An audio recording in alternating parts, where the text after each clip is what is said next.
Hello friends आपण मानकु मो YouTube channel में स्वागत एवं आउ एक नुआ वीडियो रे मध्य स्वागत। आज आम डिस्कस करबा सीटीईटी एग्जाम रो ओडिया पेडागोजी क्वेश्चंस एवं आंसर। चैनल जदि प्रथम थर पई वीडियो देखछन्ते सब्सक्राइब कर रखंतु एमिति नुआ नुआ वीडियो पाइबा पई। चलंतु स्टार्ट करबा। आज प्रश्न कोन रहिछि। शिक्षार्थी को बनान शुद्धि और सठिक विराम चिन्ह बा पंक्चुएशन प्रयोग करिवार उपदेश देबा फଳରେ सेमानंकर शिक्षक कौशल समृद्ध हुए, सेमानंकर लिखन रे शुद्धता बढ़ी थाए, सेमाने अनर्गल भावरे भाषार व्यवहार करिथांती, सेमाने निजर सृजन शक्ति बढ़ाई थांती। एहार आंसर हबो सेमाने तांकर लिखन रे सेमानंकर लिखन रे शुद्धता बढ़ी थाए बा ऑप्शन 2 एहार सठिक आंसर। Next question.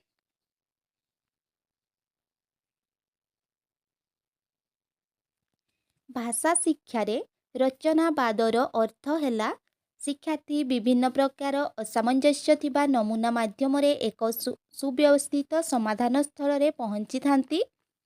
शिक्षार्थी शिक्षकंकर सहाय्य नहीं निजस्व सिद्धांत निमंते भिन्न भिन्न माध्यमर प्रयोग करिथांती। शिक्षार्थी सेमानंकर निजस्व अनुभूति और अध्ययन बलरे विश्व को बुझी थांती और भाषा शिक्षण कौशल रे सेगुड़िकर प्रयोग करिथांती। शिक्षार्थी निजस्व शिक्षण सामग्री प्रस्तुत करी ता माध्यम रे निजस्व उपलब्धि लाभ करिथांती। एहार आंसर हबो ऑप्शन 3 शिक्षार्थी सेमानंकर निजस्व अनुभूति और अध्ययन बलरे विश्व को बुझी थांती और भाषा शिक्षण कौशल रे सेगुड़िकर प्रयोग करिथांती। 92 रो 3 ऑप्शन ठीक।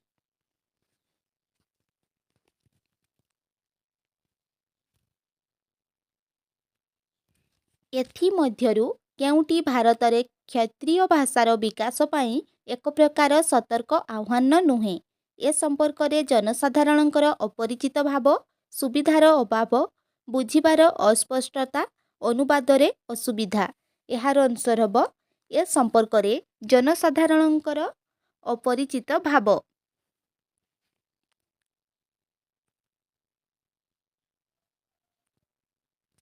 भाषा अर्जन काहाकू कुहा जाए? केवल आवश्यक शब्दावलीर प्रयोग को एपरि एक वातावरण प्रस्तुत करी कौशल लाभ करिबा जहा द्वारा शिक्षार्थी निज मातृभाषा शिक्षा करि पारिबाकू व्याकरण विश्लेषण और बुझीपारिबा निमंते एक व्यवस्थित दृष्टिकोणर प्रस्तुति को मनुष्यर मस्तिष्कर सहजात क्षमता जगू भाषा शिक्षार एक कौशल बा प्रक्रिया को। एहार आंसर हबो मनुष्यर मस्तिष्कर सहजात क्षमता जगू भाषा शिक्षार एक कौशल बा प्रक्रिया को भाषा अर्जन कुहा जाए।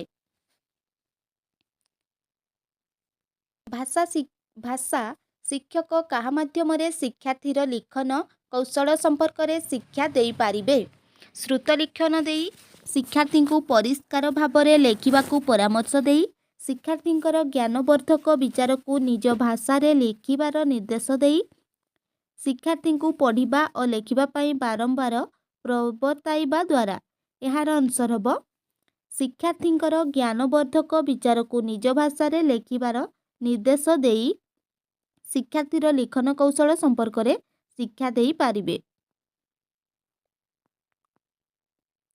भाषा व्यवहार प्रवाह वृद्धि करा जाई पारिबो किपरि? शिक्षार्थींक सह वार्तालाप माध्यम रे शिक्षार्थींक बुझी न पारिले चुपचाप बसिबा पाई निर्देश देबा द्वारा, भूल कले संगे संगे चिन्हट करी तार संशोधन करिदेबा द्वारा, जोगाजोग निमित्त भाषार प्रयोग रे परिवेश प्रस्तुत करिबा द्वारा।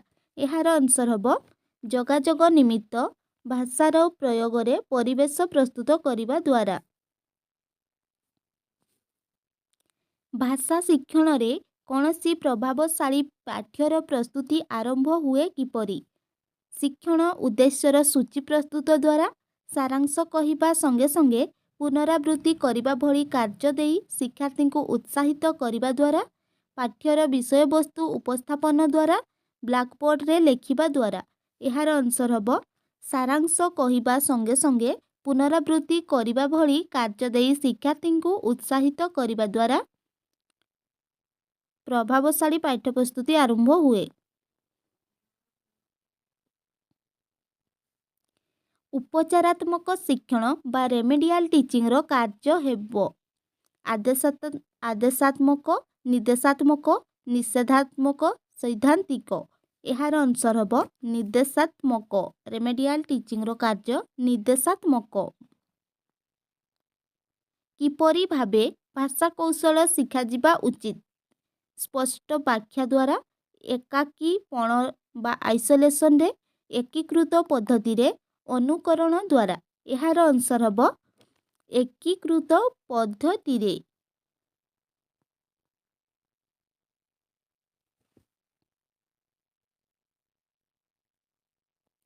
भाषा शिक्षण प्रक्रिया समय रे शिक्षार्थी उच्चारण रे आत्मविश्वास कमिगले ताहाकू किपरि भाबे बढ़ा जाई पारिबो?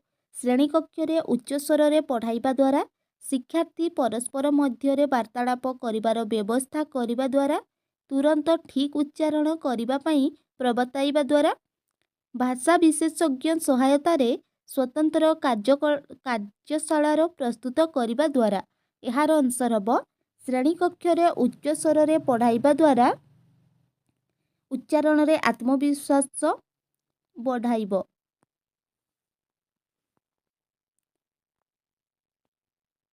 जदि एक प्रश्नपत्र प्रस्तुत करिबा परे शिक्षक परीक्षणर उद्देश्य परीक्षा करी नहीं थांती, तेबे प्रश्नपत्रर केउ भागर प्रश्न प्रति शिक्षक अधिक जागृत थांती? विषज वस्तुर समावेश, प्रश्नर प्रकारभेद, प्रश्नर विश्वसनीयता, प्रश्नर वैधता। यार आंसर हम प्रश्नर वैधता।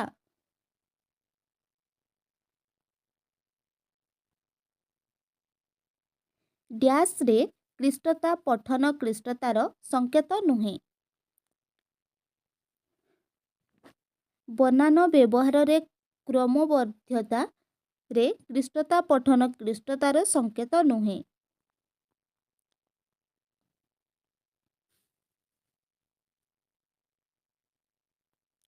भाषा संपर्क रे एथिमध्यरु केउ वक्तव्य सत्य नुहे? प्रत्येक भाषार निजस्व संरचना रही। भाषा संस्कृति और सभ्यता सह जड़ित। भाषा सरल जटिल दिगकू गति करिथाए। भाषा संश्लेषण विश्लेषण को दिगकू गति करिथाए।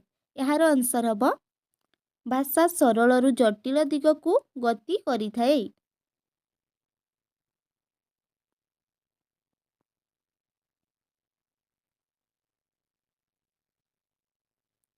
एथिमध्यरु केउ अभ्यास मौखिक भाषार विकास रे सहायक होइथाए? पाठ्यपुस्तकर कहानी शिक्षक और शिक्षार्थी समवेत भाव रे पाठ करिबा, समवेत भाव रे शब्दर शुद्ध उच्चारण अभ्यास करिबा, जन जन करी कविता पाठ करी मने रखिबा, प्रिय कहानीर नाट्य रूपांतर करी अभिनय कराइबा। यार आंसर हम प्रिय कहानीर नाट्य रूपांतर करी अभिनय कराइबा।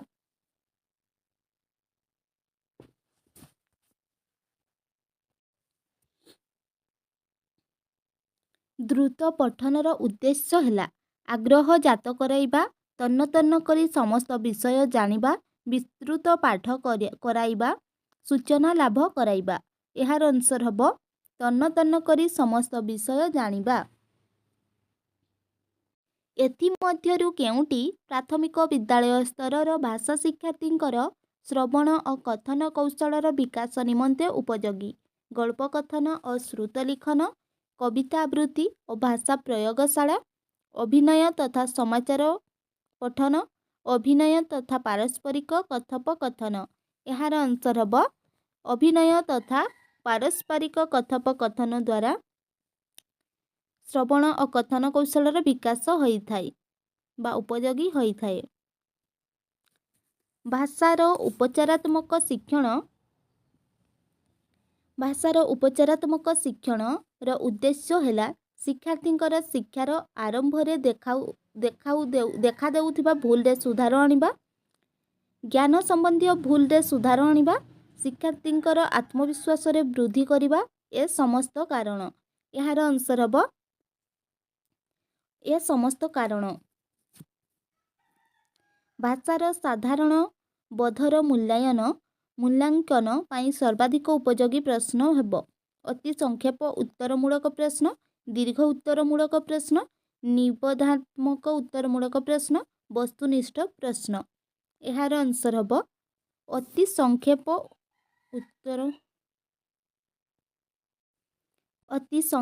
ଉତ୍ତରମୂଳକ ପ୍ରଶ୍ନ। ପିଲାମାନେ ଭାଷା ଶିକ୍ଷାର ନୈସର୍ଗିକ ଶକ୍ତି ନେଇ ଜନ୍ମଗ୍ରହଣ କରିଥାନ୍ତି। ଏହି ଉକ୍ତିଟି କାହାର? ଜିନ୍ ପିଆଗେଟ୍, ଚମ୍ସ୍କି, ଭାଇଗଟ୍ସ୍କି, ପାଭଲଭ। ଏହାର ଆନ୍ସର ହେବ ଚମ୍ସ୍କି। ଯଦି ହିନ୍ଦୀଭାଷୀ କ୍ଷେତ୍ରରୁ କୌଣସି ବାଳିକା ଆପଣଙ୍କ ଅଞ୍ଚଳକୁ ଆସେ, ତେବେ ସେ ଆପଣଙ୍କ ଭାଷା ବ୍ୟବହାର କରିବା ସମୟରେ ଅନେକ ଭୁଲ କରିଥାଏ। ଜଣେ ଭାଷା ଶିକ୍ଷକ ଭାବରେ ଆପଣ ଏଥିମଧ୍ୟରୁ କେଉଁ ଉକ୍ତିଟିକୁ ଯଥାର୍ଥ ମନେ କରିବେ? ତାକୁ ବାରମ୍ବାର ତାର ତ୍ରୁଟି ସମ୍ପର୍କରେ ଅବଗତ କରାଇବା ଉଚିତ। ତାକୁ ଭାଷାକୁ ଅଧିକରୁ ଅଧିକ ବ୍ୟବହାର କରିବାର ସୁଯୋଗ ଦେବା ଉଚିତ। ତାକୁ ପ୍ରତ୍ୟେକ ଦିନ ଅଧଘଣ୍ଟା ଭାଷା କଥନ ଅଭ୍ୟାସ କରିବାର ଉପଦେଶ ଦେବା ଉଚିତ। ଭାଷା ବ୍ୟବହାରରେ ତାର ମାତୃଭାଷାର ପ୍ରଭାବ ରହିବାର ସୁଯୋଗ ଦେବା ଉଚିତ ନୁହେଁ। ଏହାର ଆନ୍ସର ହେବ ତାକୁ ଭାଷାକୁ ଅଧିକରୁ ଅଧିକ ବ୍ୟବହାର କରିବାର ସୁଯୋଗ ଦେବା ଉଚିତ। ଏଥିମଧ୍ୟରୁ କେଉଁ ଉଦ୍ଦେଶ୍ୟରେ ଭାଷା ଶିକ୍ଷା କରିବା ଉଚିତ ନୁହେଁ? ଜୀବନର ବିଭିନ୍ନ ସୋପାନ ସମ୍ପର୍କରେ ଜାଣିବା, ଭାଷାବୋଧ ଶିକ୍ଷା କରିବା, ନିଜର ଅନ୍ତଃସ୍ୱର ଜାଣିବା, ଜୀବନର ବିଭିନ୍ନ ଆବଶ୍ୟକତା ପୂର୍ଣ୍ଣ କରିବା। ଏହାର ଆନ୍ସର ହେବ ଭାଷାବୋଧ ଶିକ୍ଷା କରିବା।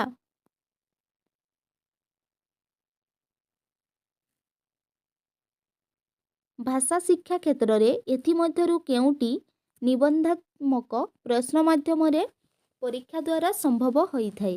ଲିଖିତ ଭାଷାରେ ନିଜର ବିଚାରଧାରାକୁ ଉଲ୍ଲେଖ କରିବାର ଦକ୍ଷତା ହାସଲ କରାଯାଇପାରେ।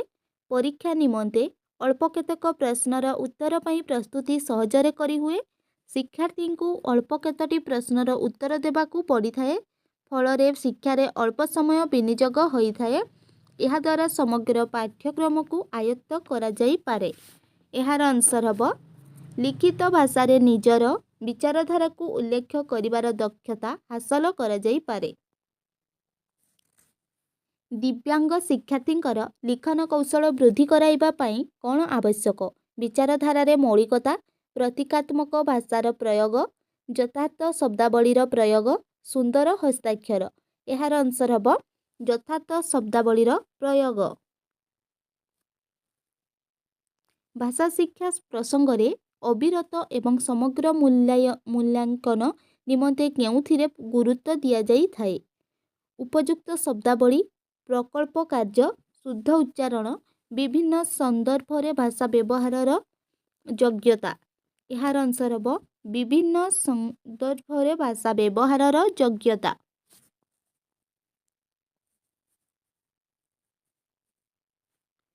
ବହୁଭାଷିକତା ଭାଷା ଶିକ୍ଷାରେ ପ୍ରତିବନ୍ଧକ, ଭାଷା ସମ୍ବଳ ପ୍ରତି ଏକ ବିପଦ ସଦୃଶ, ଭାଷା ଶିକ୍ଷାର ମୁଖ୍ୟ ସମ୍ବଳ, ଭାଷା ଶିକ୍ଷାରେ ଏକ ସମସ୍ୟା। ଏହାର ଆନ୍ସର ହେବ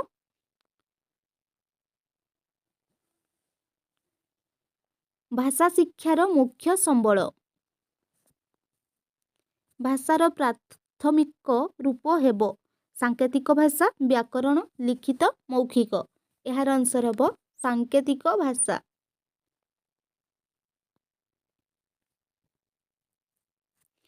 ପ୍ରାଥମିକ ସ୍ତରରେ ଗଳ୍ପ ଓ କବିତାର କେଉଁ ବିଭବଟି ସର୍ବାଧିକ ମହତ୍ତ୍ୱପୂର୍ଣ୍ଣ? ସେଗୁଡ଼ିକ ନୀତିଶିକ୍ଷାମୂଳକ ହେବା ଆବଶ୍ୟକ। କବିତା ଓ ଗଳ୍ପରେ ଉନ୍ନତ ଶବ୍ଦାବଳୀ ରହିବା ଆବଶ୍ୟକ।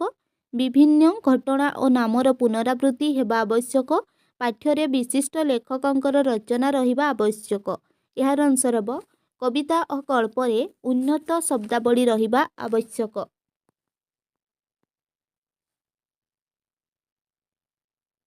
ଭାଷା ଶିକ୍ଷଣରେ ବ୍ୟାକରଣ ଶିକ୍ଷା ଡ୍ୟାସ୍ର ବିକାଶରେ ସହାୟକ ହୋଇଥାଏ। ଏହାର ଆନ୍ସର ହେବ ଶୁଦ୍ଧତା। ଶୁଦ୍ଧତାର ବିକାଶରେ ସହାୟକ ହୋଇଥାଏ। ଲିଖନ ପରମ୍ପରାର ଉପଯୋଗୀ କ'ଣ? କାହାଣୀ ଧର୍ମ, କଳ୍ପନା, ଯଥାର୍ଥ ବିରାମ ଚିହ୍ନର ପ୍ରୟୋଗ, ଉତ୍ତମ ଶବ୍ଦାବଳୀ। ଏହାର ଆନ୍ସର ହେବ